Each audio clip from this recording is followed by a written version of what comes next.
अस्सलाम वालेकुम। अल्लाह की कृपा और शांति सदा आप पर बनी रहे। बड़ा ही आनंद और प्रसन्नता का अवसर है जहाँ पर मैं आपके सामने एक विशेष विषय पर वार्ता करने जा रहा हूँ। विषय है कुरान क्या है। क्या कुरान के लेखक मोहम्मद सल्लल्लाहु अलैहि वसल्लम हैं? इस संदर्भ में बात शुरू यहाँ से होती है कि संसार में जितने भी धर्म ग्रंथ हैं वो किसी न किसी व्यक्ति विशेष से संबंधित हैं, लिखित हैं। लेकिन कुरान ये विशुद्ध अल्लाह की वाणी है। अल्लाह की तरफ से, अल्लाह की ओर से पैगंबर मोहम्मद सल्लल्लाहु अलैहि वसल्लम पर अवतरित किया हुआ ग्रंथ है। इसमें 114 अध्याय हैं। इसके 6666 श्लोक हैं। और विशेषता इसकी ये है कि सुंदरता इसकी ये है कि इस ग्रंथ का जो रचना है वो पद्य में है और इसका संबोधन गद्य में है। ये बहुत ही विस्मयकारी और आश्चर्यचकित करने वाली ये किताब है, ये पुस्तक है, ये ग्रंथ है जिसे मोहम्मद सल्लल्लाहु अलैहि वसल्लम के माध्यम से समस्त मानव जाति के लिए अवतरित किया गया है। इसी के 10वें अध्याय में 57वां श्लोक बताता है कि अल्लाह कहते हैं कि ऐ लोगों, तुम्हारे और अपने तुम्हारे पालनहार की ओर से एक शिक्षा आई है जो तुम्हारे अंतरात्मा के रोगों का निवारण, निदान है और मार्गदर्शन है और दया है उन लोगों के लिए जो विश्वास रखते हैं। तो बहुत ही परिपूर्ण और एकमेव द्वितीय, सुरक्षित, एकमेव अंतिम ग्रंथ है जो समस्त मानव जाति के लिए मार्गदर्शन के लिए अवतरित किया गया। ये ग्रंथ एक ही समय में नहीं आया, एक ही समय में अवतरित नहीं हुआ। 23 वर्षों के कालांतराल में ये अवतरित हुआ है। ईस्वी सन 610 से 633 तक ये इसका अंतराल काल है अवतरण का। अब हम देखेंगे क्या मोहम्मद पैगंबर सल्लल्लाहु अलैहि वसल्लम इसके लेखक हैं? तो ऐसा नहीं। इसलिए क्योंकि पैगंबर मोहम्मद सल्लल्लाहु अलैहि वसल्लम ये उम्मी थे। उम्मी यानी साक्षर नहीं थे, लिखना और पढ़ना नहीं जानते थे।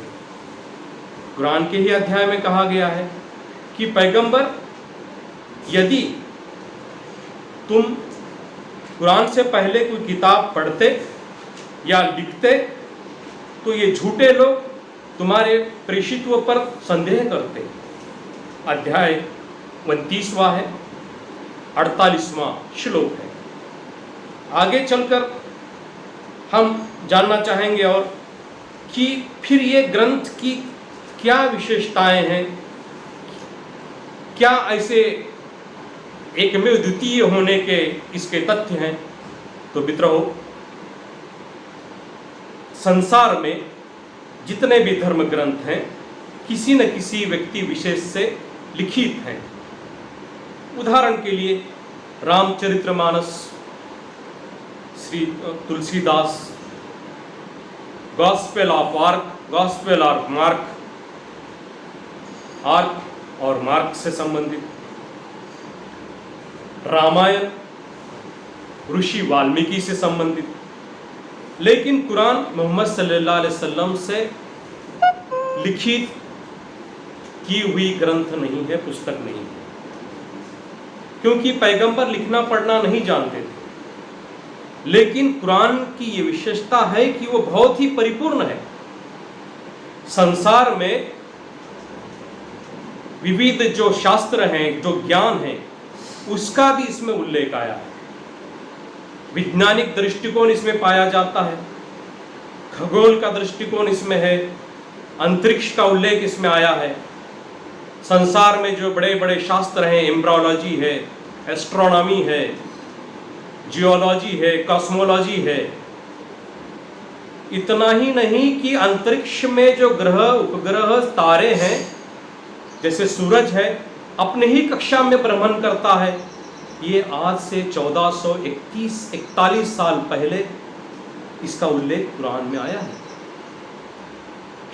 गर्भ के अंदर बच्चे का, भ्रूण का जो बढ़त है क्रमबद्ध तरीके से, उसका भी उल्लेख आया है इसमें। बिग बैंग का उल्लेख है इसमें, और भी बहुत कुछ इसमें है। तो मुझे बताइए, क्या एक निरक्षर व्यक्ति जो पढ़ा लिखा नहीं है, वो व्यक्ति क्या ये सब बातें कर सकता है? क्या वो लिख सकता है? नहीं हो सकता। इनसाइक्लोपीडिया ब्रिटानिका ने इस पर बहुत ही स्पष्ट तौर पे कहा है कि हमने ऐतिहासिक तथ्यों को जांचा है और उससे निष्कर्ष हमें प्राप्त हुआ है कि कुरान ये मानव लिखित नहीं है। और आगे चलते हैं। न्यू कैथोलिक इंसाइक्लोपीडिया उल्लेख करता है कि हमने जितने भी पुराने तथ्य हमें मिले हैं, उन तथ्यों के आधार पर कुरान का स्रोत ये किसी व्यक्ति विशेष से संबंधित नहीं है, ये हमने देखा। इसी के आगे और कुरान की एक चुनौती है। वो चुनौती ये है कि अध्याय बकरा में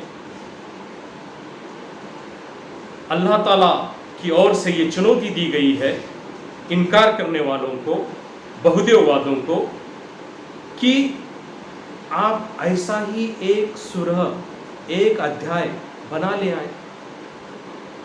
लेकिन आज 1441 साल हो गए, वर्ष हो गए, लेकिन किसी ने इस चुनौती का सामना नहीं कर सका, क्योंकि एक अद्भुत, एकमेव द्वितीय ऐसा ग्रंथ है जो समस्त मानव जाति के लिए।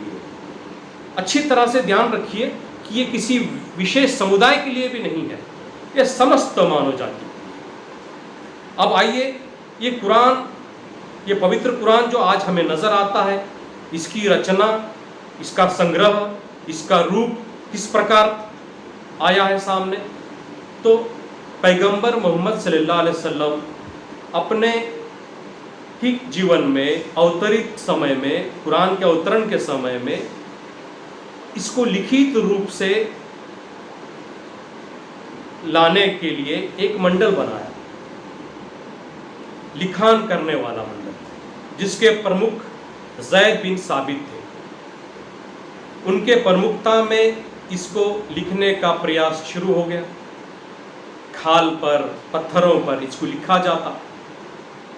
लेकिन पैगंबर के पश्चात ये विविध प्रकार के जो टुकड़े में बटा हुआ था कुरान, उसको खलीफा हजरत उस्मान रज़ियल्लाहु ताला अन्हु ने इकट्ठा किया और उसको संग्रहित किया और एक ग्रंथ के रूप में उसको प्रस्तुत किया।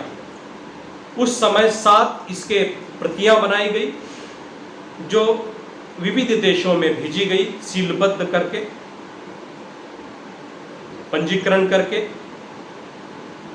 और उसके बाद हम देखते हैं कि आज भी संसार में विविध देशों में कुरान वो भी मौजूद है, और हम जो इस्तेमाल करते हैं, हम जो अध्ययन करते हैं, वो कुरान भी है।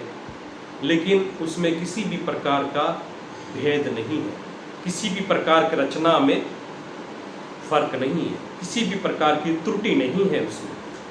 इसीलिए कुरान स्पष्ट रूप से कहता है अल्लाह की तरफ से कि ये कुरान का अवतरण हमने किया है और हम ही इसकी सुरक्षा करने वाले हैं।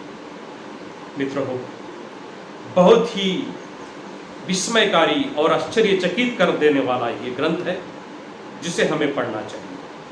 ये धर्म ग्रंथ नहीं है, ये आदर्श जीवन प्रणाली का एक बहुत जबरदस्त अध्याय का एक पुस्तक है, जिसकी महिमा बड़ी महान है। इसको अगर हम अध्ययन करेंगे, इसके ऊपर अगर हम कार्य करेंगे तो हमारा ये जीवन सार्थक हो जाएगा। इतना ही नहीं, ऐहिक जीवन आदर्श रूप से हम व्यतीत करेंगे और इस जीवन को हम साध्य कर पाएंगे, सफलता की ओर चल पड़ेंगे, और पारलौकिक जीवन में भी हम स्वर्ग के रूप में मोक्ष का प्राप्तिकरण करेंगे। प्रिय मित्रों, मैं आपसे ये निवेदन करना चाहता हूँ, ये अनुरोध करना चाहता हूँ कि आप पवित्र कुरान को अवश्य अध्ययन करें, उसको समझने का प्रयास करें, क्योंकि कुरान के हर अध्याय में अल्लाह की ओर से ये निवेदन किया गया है कि क्या तुम चिंतन मंथन नहीं करते, क्या तुम विचार नहीं करते, क्या तुम अक्ल से काम नहीं लेते, क्या तुम अंतरिक्ष में, भूगोल में, खगोल में, ब्रह्मांड में, सृष्टि में, अपने शरीर की रचना में चिंतन नहीं करते। तो बहुत ही चिंतन कर बुद्धि को अपील करने वाला ये ग्रंथ है। यहाँ पर अंधश्रद्धा के लिए कोई जगह नहीं है, कोई स्थान नहीं है। पूरी वैज्ञानिक तथ्यों के आधार पर ये कुरान, पवित्र कुरान प्रस्तुत हुआ है, जो हमें अध्ययन करने की ओर बुलाता है। बहुत बहुत धन्यवाद, बहुत बहुत शुक्रिया। अल्लाह की कृपा एवं उसकी शांति सदा पर बनी रहे। बहुत बहुत शुक्रिया।